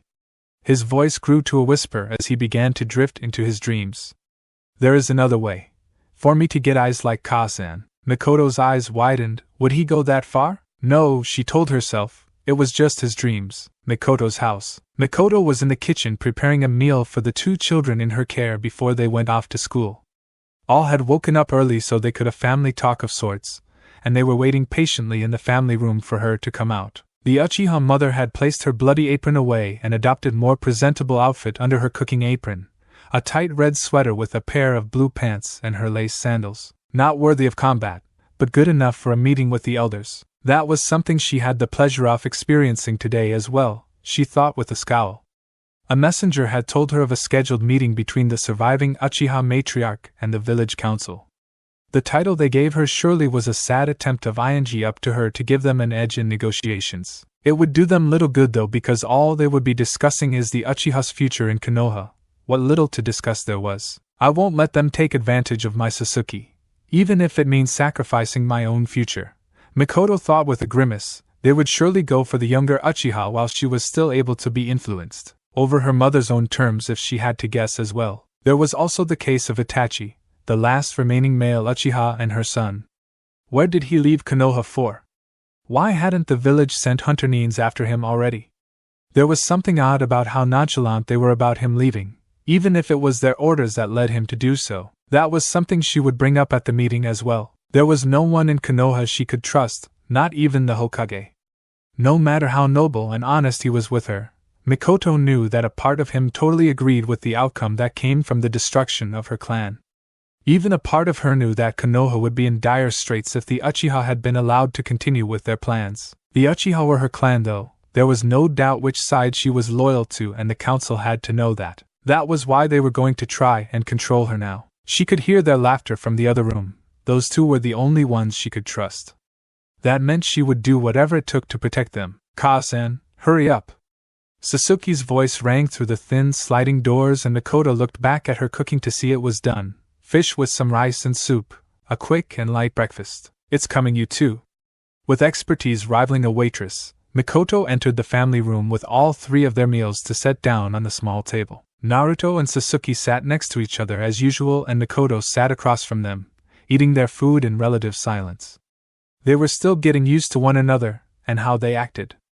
Naruto hadn't been in such a formal setting before and didn't know how to act, so he reverted to being shy. Sasuke and Mikoto were nervous they would scare him further, so they didn't say anything. Naruto-kun. Mikoto broke the silence, and Naruto brought his attention from his food to her. You know, I already stocked your closet with clothing that Itachi had when he was your age. Did you like any of them? She asked to broach the subject of his new clothing as Naruto now wore a black shirt and beige shorts. I like them, Miko-chan. Are you sure I can wear them though? They are pretty new and stuff. Naruto never got new clothing or new anything. Everything was hand-me-downs from the Hokage. Of course you can wear them, Naruto. Mikoto chided with a laugh. They are your clothes now. Naruto blushed and nodded, still not used to such generosity. You can get clothes like mine with the Uchiha fan after you pass the fireball test, Naruto. He looked at Sasuke as she turned around to let him see the Uchiha fan proudly stamped on her blue, high-collar shirt. Fireball test? Naruto looked expectantly at Mikoto, and she brushed a strand of hair back uncomfortably, silently berating her daughter for broaching the subject so carelessly. What if he doesn't have a fire affinity? At his age, Naruto wouldn't understand and would get crushed if he couldn't do the technique. He isn't a natural-born Uchiha like Sasuke. All young Uchiha are given a test by their parents to see if they have earned the right to be called an Uchiha, and wear the fan on their clothing. The test is to see if you can use the Uchiha clan jutsu, Gokakyu. Whether you pass or fail the first time, you won't be considered a true Uchiha unless you can do that jutsu. It's an old tradition passed down since a young Uchiha youth created the fireball jutsu. All Uchiha believe that if their child can create it at the same age, they are destined to be a prodigy. Naruto seemed excited over the prospect of trying it while Mikoto was still apprehensive. When can I try it then? Mikoto gave an awkward smile and hesitated a moment. Well, we will have to do it sometime tomorrow, Naruto-chan. Kase-san has a meeting today right after breakfast and it can't wait, so I won't have time to teach you the technique. I promise we will do it though. Naruto deflated a bit but cheered up when she promised they would get around to it. Don't worry, Kase-san. I can teach him the jutsu after school today to give him a head start. That way he can shoot a fireball to welcome you back from your meeting. Sasuke encouraged him and he smiled at her, thankful she would do that for him. Thanks Sasuke. Naruto blushed in embarrassment when she gave him a sweet smile. Don't worry, Naruto, that's what brother and sister are supposed to do. Mikoto instantly smiled when she heard that. The two were getting along just fine. Okay, you two. It's time for you to get going or else you'll be late for class. Mikoto ushered them out with lunch and a waved goodbye while she quickly set to doing the dishes so she wouldn't leave any strings at home. It didn't take long before her household chores were done. Really, she didn't mind being late to the meeting just to spite the elders. It was the least discomfort they could have in return for what happened to her. Mikoto didn't know how long she would hold the grudge against them, perhaps forever. If so, they had better be prepared to endure such hardships while she was still alive. Hokage House, office. Hiruzen sat at his desk with Hamura and Koharu flanking his sides as usual, albeit they were quite impatient at the time. Mikoto Uchiha, the one they had called a meeting for, was over 15 minutes late. For a civilian that was a little disappointing. For a ninja to be late, it was obvious they were being mocked. The Hokage knew, of course. Mikoto was quite aware of the meeting and the time, but she could afford to be late. With what we will discuss, can you blame her? I would be hesitant in her position as well. Where is that damn woman? Hamura muttered in anger. She had the nerve to stand them up at such a critical time? She will be here soon. In fact, I think we will be seeing her very shortly. Hiruzen calmed his teammate and soon enough, Mikoto joined them in the office. She said nothing as she walked to her seat with a straight face and sat down, looking directly at the Hokage. They took this as the meeting start and began to lay into her immediately. Welcome, Mikoto-san, although I feel you might have gotten the times mixed up in your head. Koharu carefully scolded the grown woman as she indicated the clock. We are over 15 minutes late in starting this session because of your tardiness. No mistake was made, elder. I was not informed of the gravity of this meeting, therefore I did not take the time given as compulsory. Hiruzen thought he detected some haughtiness to Mikoto's tone and knew she was getting angry. That aside, Hiruzen stepped in to keep the peace. This meeting has been called to assess the situation of the Uchiha currently and for future efforts in continuing the bloodline in Konoha. He did not wish to use the CRA as a proper term, nor did breeding seem like an appropriate word either. Either translation further made to unsettle Mikoto in her seat. Yes, would you please give us a complete rundown of the Uchiha clan and its current members, Uchiha Dano? Suddenly they gave her the respect a matriarch deserved, the spiteful bastards. We have suffered grievous losses after the massacre. One might add, you forced on us elders. This wouldn't be necessary if the outcome had been different. Mikoto retorted, as if they didn't know where the Uchiha stood. They probably had each pair of eyes recovered counted with a certain amount of glee. Touché, Hiruzen thought as Mikoto bit back at them. The woman took out some notes she wrote down from her study in the compound after receiving some information from the medical needs in charge of the Uchiha dead. Our casualty list just recently arrived from the morgue. Numbers and names were detailed. 62 Uchiha are dead. This includes children and elderly. Mikoto glanced at the elders to see if they reacted, but received nothing but a quirk of lips. She sighed and continued. 40 pairs of Sharingan eyes have been confirmed recovered, while the rest did not test positive for the dojutsu activated, therefore rendering them useless. That was a point the elders were a bit disappointed in. If only all Uchiha had some form of the dojutsu activated, they would have had a higher amount of genes to choose from. On a side note, Mikoto glanced up from her notes, with an accusing glare at the three in front of her. I have no record of Uchiha Shursue's eyes being recovered, nor his body being located in the morgue. Would you elders or the Hokage mind telling me where he is? There was an edge to her voice, suspicion of foul play. I was not alerted that Shursui was not among the dead. Then again, he was killed a few weeks previously, correct Mikoto-san? The Hokage asked, genuinely confused at the situation. The two elders remained silent, but also thought the disappearance of the body was odd. Yes, that is correct. However, to the best of my knowledge, he was kept in the morgue until this point in time because my hus dash. Mikoto paused in the middle of the word. Fugaku decided to keep him from being buried until we could have a proper funeral. We were busy at the time, Mikoto ended quietly, indirectly admitting to their time plotting the coup. We will have this matter investigated immediately, Uchiha Dano, you have our word. The disappearance of such a prestigious shinobi like Shursui-san is a disgrace, and must be rectified immediately. Hamura declared and received a nod of agreement from Koharu and Sarutobi. Mikoto knew it was just being polite, but as long as they found the body she didn't care. Shursui had very powerful, very dangerous eyes.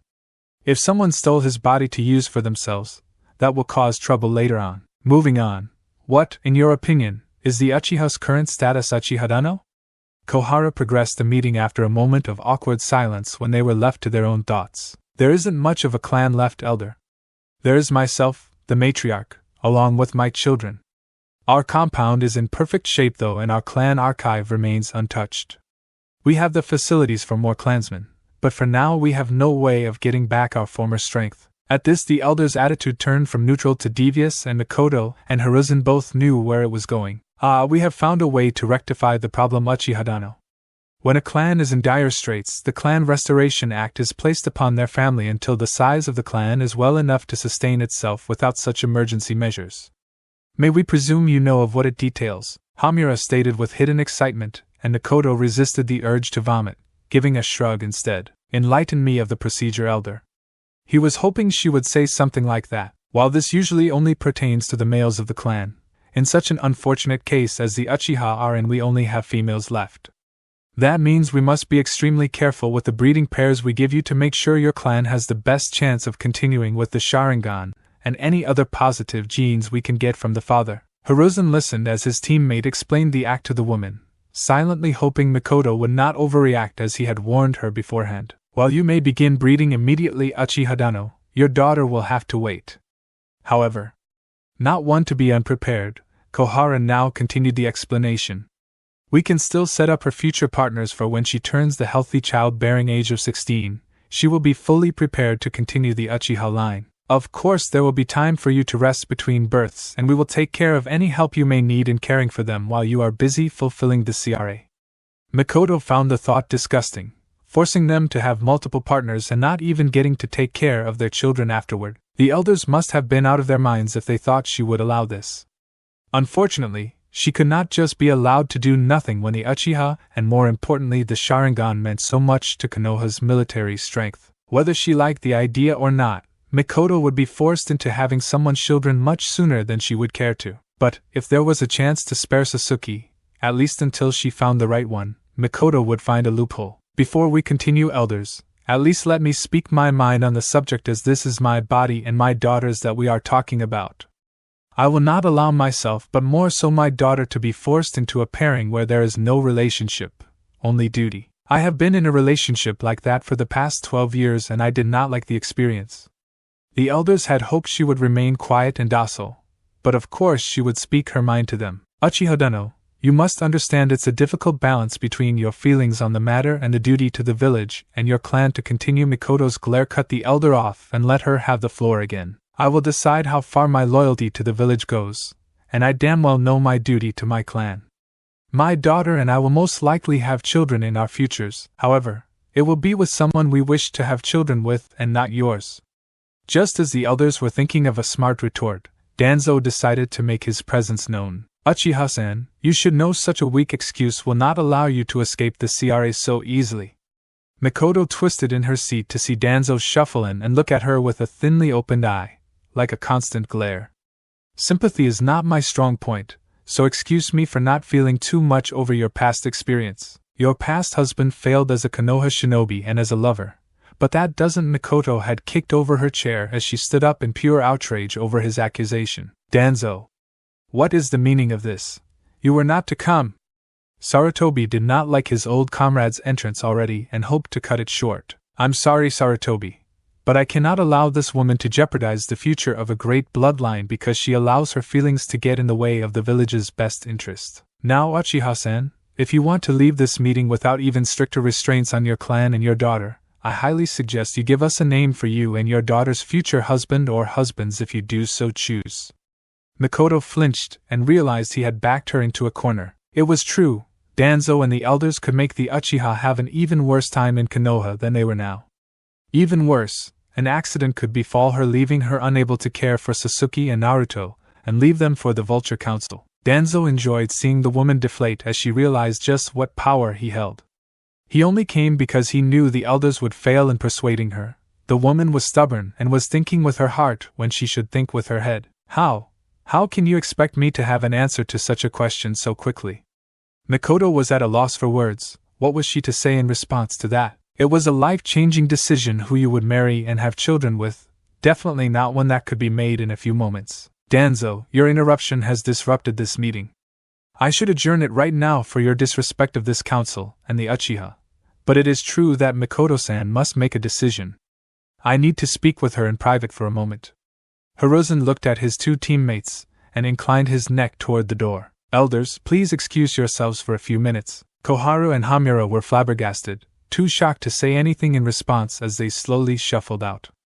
Danzo left a lingering glare before joining them in the hallway and closing the door behind them. Hiruzen sighed and waved a hand toward another chair that Mikoto hadn't knocked down, but she refused to calm herself. Mikoto, I know this is a troubling development, but I have to agree with Danzo. Making a premature decision can most definitely be life-changing for the both of you, but that doesn't mean you can't change your mind in the future. Your daughter still has many years before she is of age where this will be implemented. Hiruzen stood beside her, speaking encouragingly in her ear as she shook with rage. And there are ways for you to avoid the CRA as well. Do you remember what I told you yesterday? Mikoto thought back and couldn't believe he was having her consider the idea. It was disgusting. A younger man, Hokage-sama?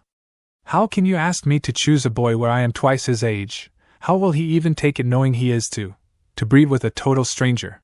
She said the word with disgust. I can't do that. Besides, I know no boy that would be young enough to keep me from having with him for more than a few years. Hiruzen sighed. He had already thought of a suggestion. No matter how outrageous she would think it was, he would give it a shot regardless. As he said before, though, it was merely a delay tactic, or at least that would be all Mikoto would have to see it as. How about you choose Naruto as your daughter's and your own choice? Mikoto had been staring at the floor until that point but was now openly gaping at the Hokage. Naruto? But he is only 7 years old. And I adopted him as an Uchiha. We are practically mother and son now. He wouldn't understand. I would feel like I'm betraying his trust by using him like that. Hiruzen nodded. He could see where she was coming from. I know, Mikoto-san. But Naruto does not have to know of the arrangement between you two until he is older, when you have to fulfill the CRA. Telling him of his engagement to Sasuke, however, would be satisfactory, and keep them both from asking any further questions. Mikoto calmed a bit but still looked unsure over the situation, feeling a pit of guilt growing in her stomach. Hiruzen moved closer to her and put a comforting hand on her shoulder, indicating she look at him. Mikoto, I'm very sorry that you have been thrust into the spotlight like this. If anything, you should be mourning your clan right now and my teammates, and I should be ing your feet in apologies. However, we both must look at the situation at what is best for you and your children. Introducing a total stranger as your partner to the children will affect them terribly at this young of age, not to mention you yourself would not be happy at all. Naruto and Sasuke surely get along and would have plenty of time to warm up to the idea of marriage, giving you plenty of time to find the right partner as they grow up. Who knows, you might even decide to choose Naruto as well, no matter how outrageous that sounds now. He quickly added the outrageous part, seeing her disgusted face. It wasn't that she didn't think Naruto to be an unattractive boy when he would grow up. Being the son of the Yondaime surely gave her plenty to imagine in his older age. However, she had already begun to see him as a son and felt that he saw her as an adult, and maybe later a mother. Their relationship couldn't go farther than that in her eyes as long as the two kept on the same thought process. I Think you are right, Hokage-sama. I'm afraid they won't allow it though, especially not for the both of us. He is seen to them as the Jinchuriki, a powerful tool to the village, not some select male breeding stock. Hiruzen pondered it for a moment before moving over to his desk and opening up a drawer where he pulled out a scroll. Well then, he said with a smirk. We will just have to prove to them he is proper breeding material. Uchiha Compound, Pier. Naruto and Sasuke were coming home after a long day of school. Nothing much new was learned that day and the two new family members were excited for their next activity.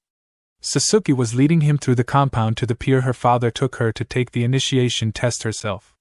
There she would teach him the hand signs and let him try it. Of course she had no idea how to actually teach someone a technique at her age.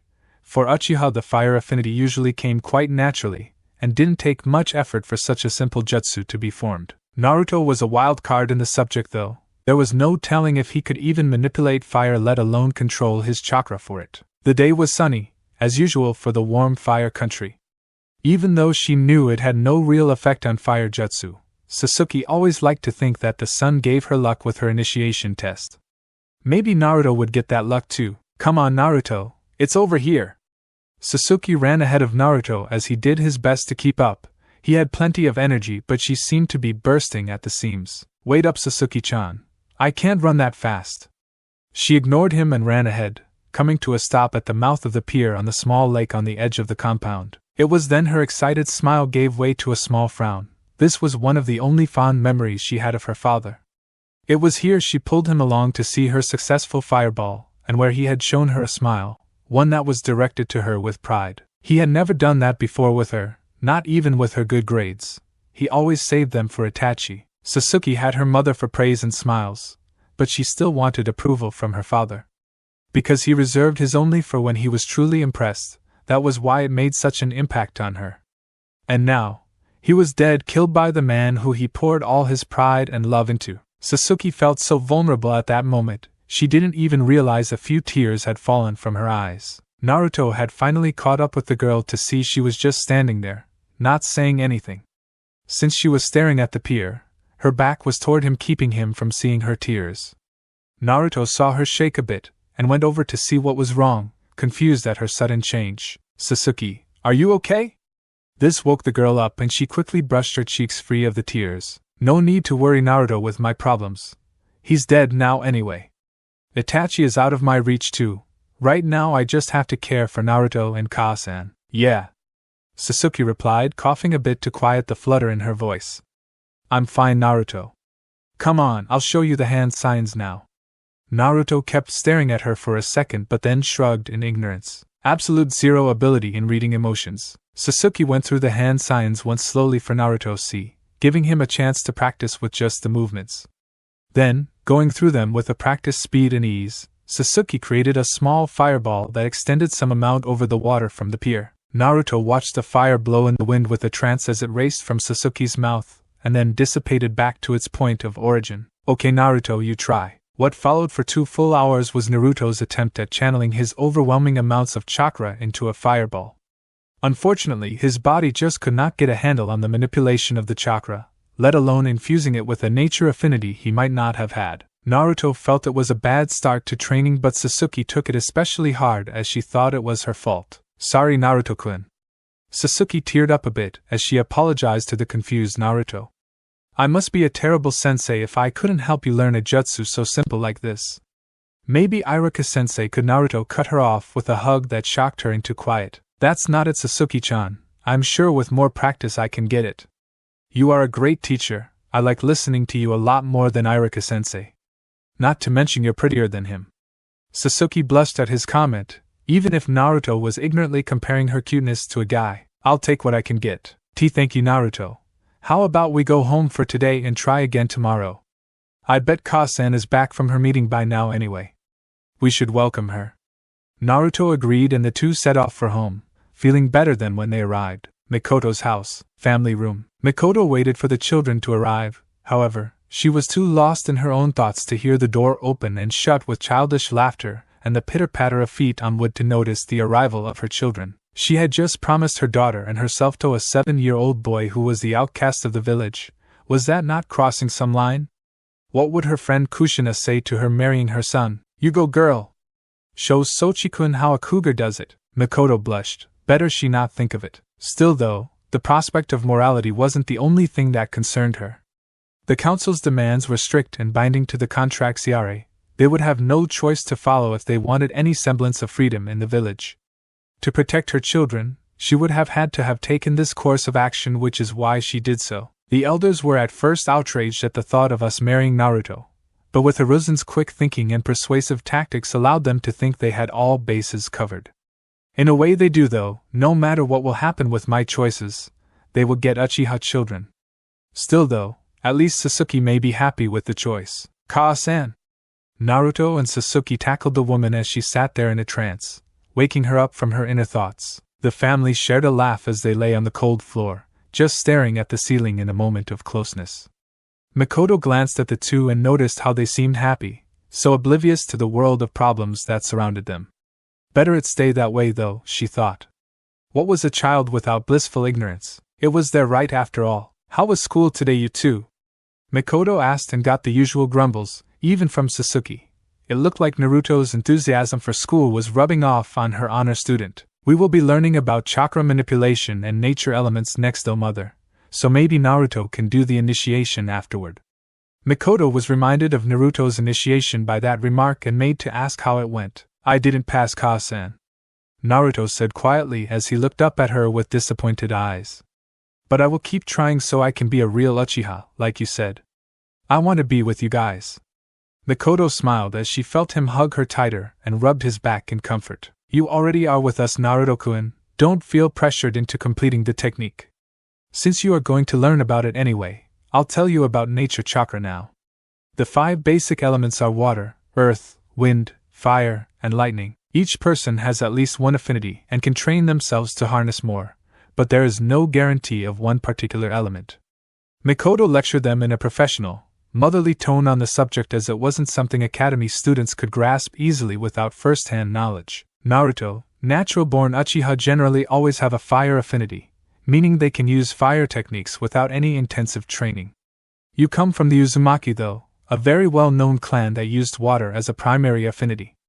Naruto suddenly felt very down that he had the opposite affinity, but Mikoto encouraged him to continue listening. But that doesn't mean you have water, and it doesn't mean you don't have fire. We will just have to have you practice, and see what you can and can't do. I know if you work hard enough, you can master any technique. Sasuke, who was on the other side of Mikoto, sat up to look at Naruto and smiled. Yeah, Naruto, you are an Uchiha like us. Uchiha are powerful and can learn any technique, so I'm sure you can learn Gokakyu in no time. Naruto felt encouraged and nodded in assent, making that part of the conversation done. So Kaa-san, how did your meeting go? Sasuke asked after a while of more silence, and staring at the ceiling. Mikoto knew this was coming up and decided against keeping much from either of them, just what Hiruzen suggested. If Naruto knew he was marrying both of them, the thoughts of her being his mother and wife would confuse his young mind between both titles and could break their current relationship. Besides, it wasn't anything he had to worry about for a while. The council said that I have to be pregnant by him turning 18, so we have plenty of time for me to think of something. Mikoto was at least thankful they had so much time, not expecting the elders to give them such space to work with. Well, the Hokage and I talked about the Uchiha and what will happen with us in the future. She had a pause halfway through, trying to think of the best way to word it. The kids didn't mind and listened closely. The Hokage said that because the Uchiha are so powerful, we have to make sure that we have ways to keep the clan going in the future. This is so difficult with children so young as them. I can't use the terms or breed or else they will overreact. Yeah. How do we make more Uchiha, Kaa-san? Sasuke muttered in thought, trying to figure out how that would work out. Her mother had the decency to hide her blush and cursed as Naruto seemed to adopt a thinking pose too. That's something you will find out when you are older. Their mother's quick reply made them quiet down and accept it for truth, allowing her to continue with her awkwardly worded conversation. It was decided that we had to ensure that in the future we could have more Uchiha, and that you two could stay together very closely to help with this. Sasuke seemed to be catching on, something her mother wasn't surprised of. However, Naruto seemed to still be trying to wrap his head around the idea. Hopefully he will grow out of this. It's probably because he doesn't have much experience with people. You two are engaged to be wed in the future, when you are older. This is to ensure the clan's line continues without any problems. Mikoto trailed off as her daughter blushed and Naruto was still thinking, apparently not hearing what she said. We are going to be like you and Tusan? Mikoto just nodded, accepting the comparison. Hopefully there will be more love though than our marriage. Then again, it's starting out just like ours did, an arranged one. Sasuke said nothing, mulling the thought over. She liked Naruto, sure, but at such a young age it was impossible to think over such a big change to her future. It would take time, she figured, to get used to, but her mother was someone she could trust and they would have plenty of time to think it over and get used to each other. Okay, I trust you, Ka-san.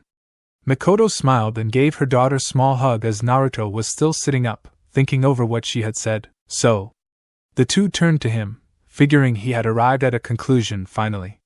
Is this marriage thing like some special brother-sister thing the Uchiha do? Because I don't know what it is. Mikoto just gaped at him in amazement he didn't understand yet, and Sasuke grumbled and sighed. My future husband is a baka. Great. She droned sarcastically while Mikoto started explaining the prospect of two people being married. Once Naruto had been thoroughly explained to the whole process, he was fully embarrassed and blushing like Sasuke was. Still though, he was 7 and they both didn't comprehend everything that went into marriage even if they thought they did. They've got plenty of time too. Sasuke has to have a child by 16. By then it will be clear if they like each other or not. If not, then they will have plenty of friends from the academy to choose from. Mikoto was as satisfied as she could be with the outcome of things, if only for now. Alright, you two. It's getting late. I'll go make us some food and then it's off to bed for you two. Mikoto hurried to the task she had given to herself while they went out into the garden to bathe in the last of the sun's rays. Mikoto watched them play through the kitchen window, smiling at their carefree attitudes even after such a bomb had been dropped on them, regardless of her trying to soften the blow. As long as they are still smiling, I have a reason to keep trying for Konoha and for the Uchiha. Mikoto's home. Naruto's room. Mikoto was tucking Naruto in again as she did the previous night. However, this time she had to broach a particular subject to him as it was brought up by the council. Hiruzen was not wrong when he mused on their interest in the Sharingan for future transplant operations. What he nor Mikoto had expected was they put Naruto forward as one of the receivers. While they knew that giving him the Sharingan would in no way increase the chance of her or Sasuke having children with the gene, they figured it would be a worthy investment into the village's weapon if they could give him the Sharingan eyes. It was even more in favor because he was now adopted into the Uchiha family. Who better for him to help harness these powers than the owners of it themselves? If Mikoto wasn't around, she seriously doubted they would still consider the transplant, for he would have no one to learn from. A book in the hands of a person who was illiterate. But what mattered to her the most was Naruto's opinion. If he didn't want the eyes, then she wouldn't let him have them. End of story. Even if she knew she could train him to protect himself better with them if they forced the eyes on him, she would not force the boy through any more than he had already been through of manipulation. Naruto. Mikoto purred in his ear as his tired eyes turned to her, noticing she still remained at his bedside when he was covered by blanket. Yes, Miko-chan. He responded with a tired yawn, saying her nickname again in response to her name for him. Do you remember when you asked me about the Sharingan? He nodded. You said you wanted the red eyes. Why do you want them? Naruto's tiredness set aside for later, he sat up in bed and looked into her onyx orbs with determination. Why are you asking, Ka-san? Mikoto swallowed the lump in her throat and continued hesitantly. Ka-san can give you the red eyes you want, but you will lose your blue ones. Do you want that? She was almost choking up with tears asking him this. How could she make a 7-year-old choose to lose something as personal as his own eyes? Naruto's response made her almost choke. Yes, I want that, Ka-san. I want the red eyes. He said it so seriously that she couldn't even put it off as a joke. What did he mean wanted them? Naruto, do you know what you are saying? Why would you give up your blue eyes when you've had them forever?